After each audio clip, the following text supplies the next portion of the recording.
నేను జయమంగళ వెంకటరమణ నా పేరు. 2001లో టీడీపీలో జెడ్పీటీసీ చేశాను. 2001 to 6 స్టేట్ సెక్రటరీ చేశాను. తర్వాత 2009లో కైకలూరు నియోజకవర్గంలో ఎప్పుడూ కూడా టీడీపీ గెలవలే 83 నుంచి. 2009లో మొట్టమొదటిసారిగా బీసీ అభ్యర్థిగా ఎమ్మెల్యే గెలిచాను. 2014లో ఎమ్మెల్సీ ఇస్తానని పొత్తులో భాగంగా మరి బీజేపీకి ఇవ్వడం జరిగింది. కానీ నేను తర్వాతన తెలుగుదేశం తరపున ఇన్ఛార్జిగా 2009లో కేవలం 8,600 మైనస్తో వాటర్ సభ చూడడం ఇవన్నీ చూసినా సరే 23 వరకు నేను పోరాటం చేశాను. 2023 ఫిబ్రవరి వరకు అప్పుడు జగన్మోహన్ రెడ్డి గారు పిలిచి, ప్రీతమ మాజీ ముఖ్యమంత్రి వర్యులు జగన్మోహన్ రెడ్డి గారు పిలిచి, మళ్ళీ పొత్తు ఉంటుంది, మళ్ళీ మోసపోతావు కనుక నీకు ఎమ్మెల్సీ ఇస్తానని అంటే, నేను ఏదైనా ప్రజాసేవ చేయాలంటే అధికారం ఒకటి అవసరమవుతుంది అనే అభిప్రాయం చేత ఖచ్చితంగా ఆయన ఇచ్చిన అవకాశాన్ని తోసిపుచ్చుకోకుండా ఆ బీఫామ్ ఏదైతే వైఎస్ఆర్సీపీ తరపున ప్రీతమ నేత జగన్మోహన్ రెడ్డి ఆ రోజు మాజీ ముఖ్యమంత్రి వర్యులు ఇచ్చారో ఆ బీఫామ్తో 23 మార్చిలో ఎమ్మెల్సీ అయ్యాను. 2023 మార్చి. దాని తర్వాతన కంటిన్యూ కొనసాగాను. తర్వాత కూటమి ప్రభుత్వం వచ్చింది. కూటమి ప్రభుత్వం వచ్చిన తర్వాతన నాకు అనిపించింది ఎమ్మెల్యేలు కానీ ఎమ్మెల్సీలు కానీ ఏదైనా సరే మాకు సంబంధించిన విషయాలు వ్యక్తిగత నిర్ణయం. మాకు సంబంధించి నేను అనుకున్నాను, ఇంతవరకు 25 సంవత్సరాలు టీడీపీలో చేశాను, సంవత్సరంన్నర వైఎస్ఆర్సీపీలో చేశాను. ఇప్పుడు కూటమి ప్రభుత్వం వచ్చింది, తర్వాత చూసుకోవచ్చు. ఫస్ట్ రాజీనామా చేసి ప్రజల్లోనూ నాకున్న వ్యాపారాలు, నాకున్న కుటుంబ విషయాల్లోనూ వాటిని జాగ్రత్తగా చూసుకుని ప్రజల్లో తిరుగుదామన్న ఉద్దేశంతో, ఎందుకంటే ఆపోజిషన్ పార్టీలో ఒక పార్టీలో ఉండి బీఫామ్ తీసుకుని వైఎస్ఆర్సీపీ జగన్మోహన్ రెడ్డి గారు బీఫామ్ తీసుకుని ఎమ్మెల్సీగా మరి రాజీనామా చేయకుండా వేరే పార్టీకి వెళ్ళడం చాలా ఒక ఇండియన్ సిటిజన్గా డాక్టర్ అంబేద్కర్ గారు రాసిన రాజ్యాంగం ప్రకారం చట్టవిరుద్ధం.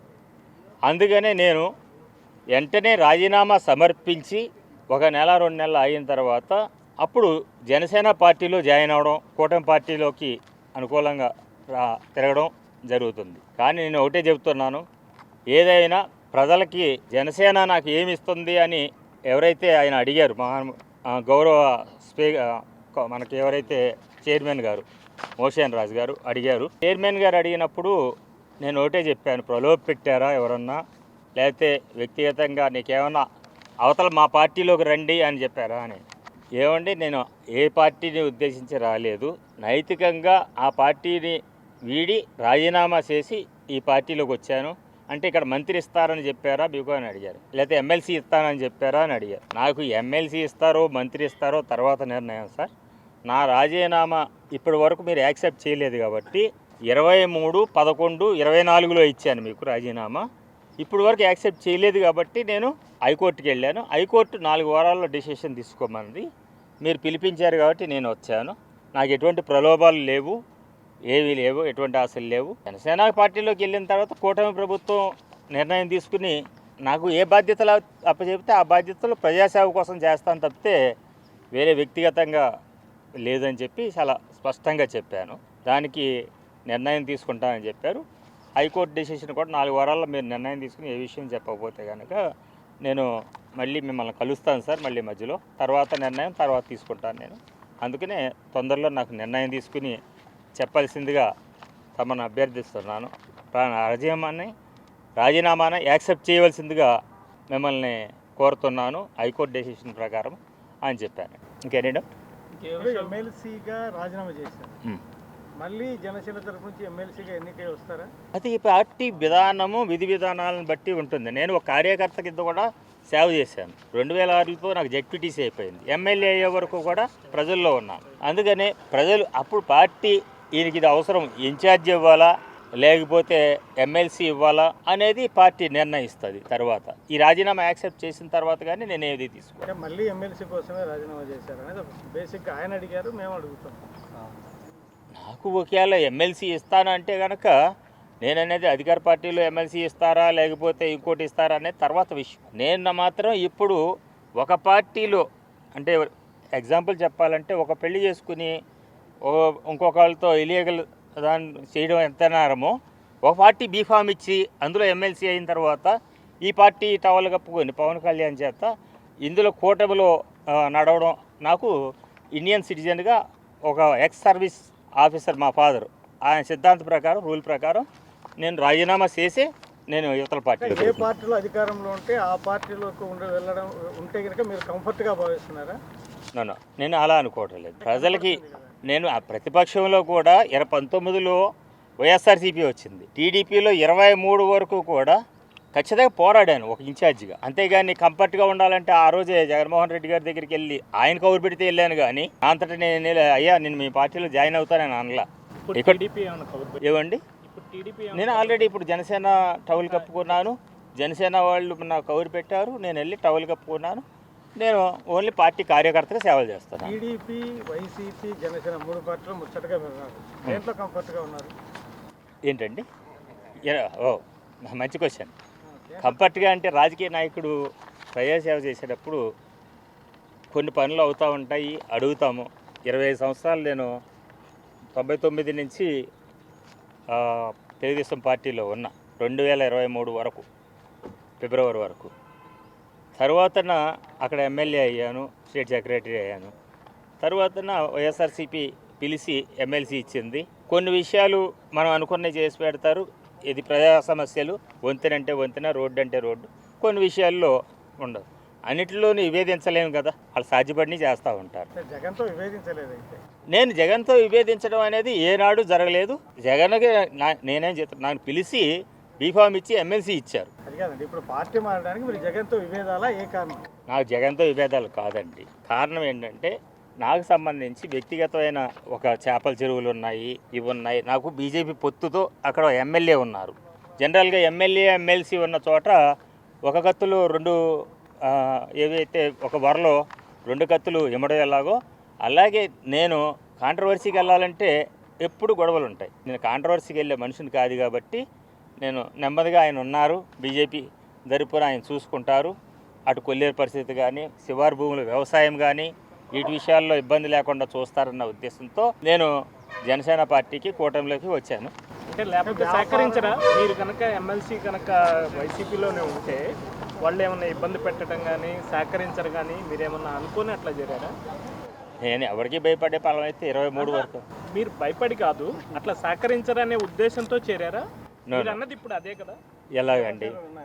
చేపల చెరువులు ఉన్నాయి, వాళ్ళు ఉంటే కలిసి ఉంటే బాగా విభేదించడం వల్ల ఏమన్నా ఇబ్బంది అయింది. మళ్ళీ ప్రజాసేవ చేస్తూ ఏదైనా నేను R&B వాళ్ళ దగ్గర కాంట్రాక్టుల దగ్గర డబ్బులు తీసుకోవడం కాదు, కష్టపడి వ్యవసాయం చేసి చేపల చెరువు సంపాదించి రాజకీయాన్ని నడుపుకుంటూ వచ్చారు. నాకు ఎవరు ఇబ్బంది పెట్టడానికి కాదండి. మీరు ఇందాక అన్నది కానీ మీ ఉద్దేశం కానీ మీరు ఇప్పుడు చేరిన ఉద్దేశం ఏంటి అని అంటున్నా. వైసీపీ కంటిన్యూ అవ్వచ్చు కదా, మీరు ఏమి ఇబ్బంది పెట్టలేదు. చాలా ఉంది కదా కాదు, మీరు చెప్పే పరిస్థితి చూస్తే ఒకవైపు వ్యాపారము, ఒకవైపు రాజకీయ లబ్ధి, ఈ రెండే కనపడుతున్నాయి మీరు చెప్పే విధానాన్ని బట్టి. మీరే అట్లా చెప్పారు మీ ప్రజెంటేషన్. ఎస్ అది కరెక్టే. రాజకీయ లబ్ధి అంటే నేననేది అంతే. నేనేమంటున్నాను, 2014లో ఏ ఉద్దేశంతో వచ్చారండి?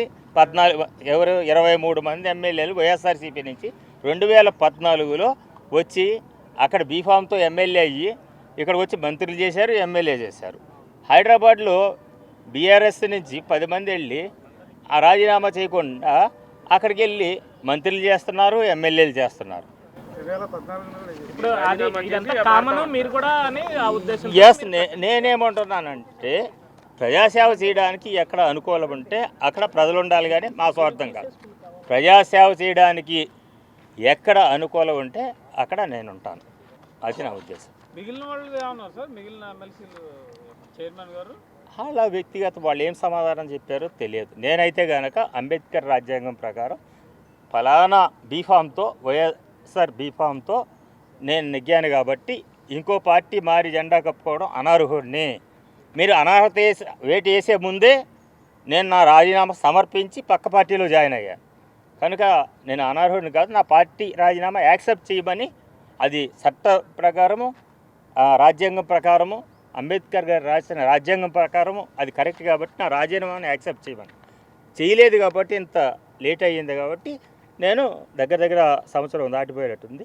అందుకనే హైకోర్టుకి వెళ్ళాల్సి వచ్చింది. సార్ ఇంకొకటి, ఇప్పుడు రేపు పొద్దున్నే మీరు ఇంకొక పార్టీలో ఎమ్మెల్సీ అవుతారు, ఆ పార్టీ ఆ తర్వాత అధికారం పోద్ది, అప్పుడు కూడా మామూలుగా మీ రాజకీయంగా అక్కడ వాళ్ళకి ఉపయోగపడటం కోసము అట్లా మళ్ళా ఆ పదవికి కూడా రాజీనామా చేస్తారా? ఊరుకంటే ఇప్పుడు దాకా జరిగింది మీరు చెప్పింది కూడా అదే, అందుకోసం అడుగుతుంది. నేను అనేది అప్పటి పరిస్థితుల గురించి పూర్వం అంటే అప్పుడు దాకా ఉండేది ఎవరు పోయేది ఎవరు నాకైతే తెలియదు, కానీ ఇప్పటి వరకు మాత్రం అక్కడ ఉన్న ప్రజలు నాకు ప్రధానమైన సమస్య కొల్లేరుని మళ్ళీ పూర్తిగా ఎండ్ అయిపోయింది అనుకున్న దాన్ని మళ్ళీ తిరిగి కూటమి ప్రభుత్వం ద్వారానే వేయించగలిగాను. తిరిగి రిటేయించి దాన్ని సమాధానం రాబెట్టుకుని అప్పుడు మళ్ళీ కమిటీ సిఈసి ద్వారా కమిటీ చేసి కొల్లేరు ప్రజలకి, అదేవిధంగా శివారు ప్రాంతాలకి జిల్లా ఈడిపోయి ఏలూరు జిల్లాలో కలిపారు. కృష్ణా జిల్లా నుంచి రావాలి మాకు నీళ్లు, కనుక అటువంటి విషయాల్లో పోరాటం చేస్తూనే ఉన్నాను. ఇక ముందు కూడా అదే విధంగా పోరాటం చేస్తాను. తర్వాత భవిష్యత్తు ఎప్పుడు ఎలా ఉంటుందో, ఏ రోజు ఎలా మారుతారో తెలియదు. అందుకనే భవిష్యత్తు ఎప్పుడు కూడా నేను కాలబ్రహ్మ ఎవరు విశ్వబ్రహ్మ ఈయన బ్రహ్మంగారిలాగా నేను కాదు. అందుకనే హైకోర్టు సమర్పించాను. హైకోర్టు ఇచ్చిన ఏవైతే పత్రం ఉందో అది 4 వారాల్లో డెసిషన్ తీసుకోమని, నా రాజీనామా ఆమోదించమని, అదేవిధంగా లెటర్ కూడా ఇచ్చాను, తీసుకుంటా అన్నారు. దీని మీద మేము ఇచ్చినట్లుగా స్టాంప్ కూడా వేయమని చెప్పాము. ఇప్పుడు ఆయన స్టాంప్ వేయడానికి లోపలికి రమ్మన్నారు. కనుక నేను ఖచ్చితంగా రాజీనామాని యాక్సెప్ట్ చేయమని అడుగుతున్నాను. ఓకే, ధన్యవాదాలు.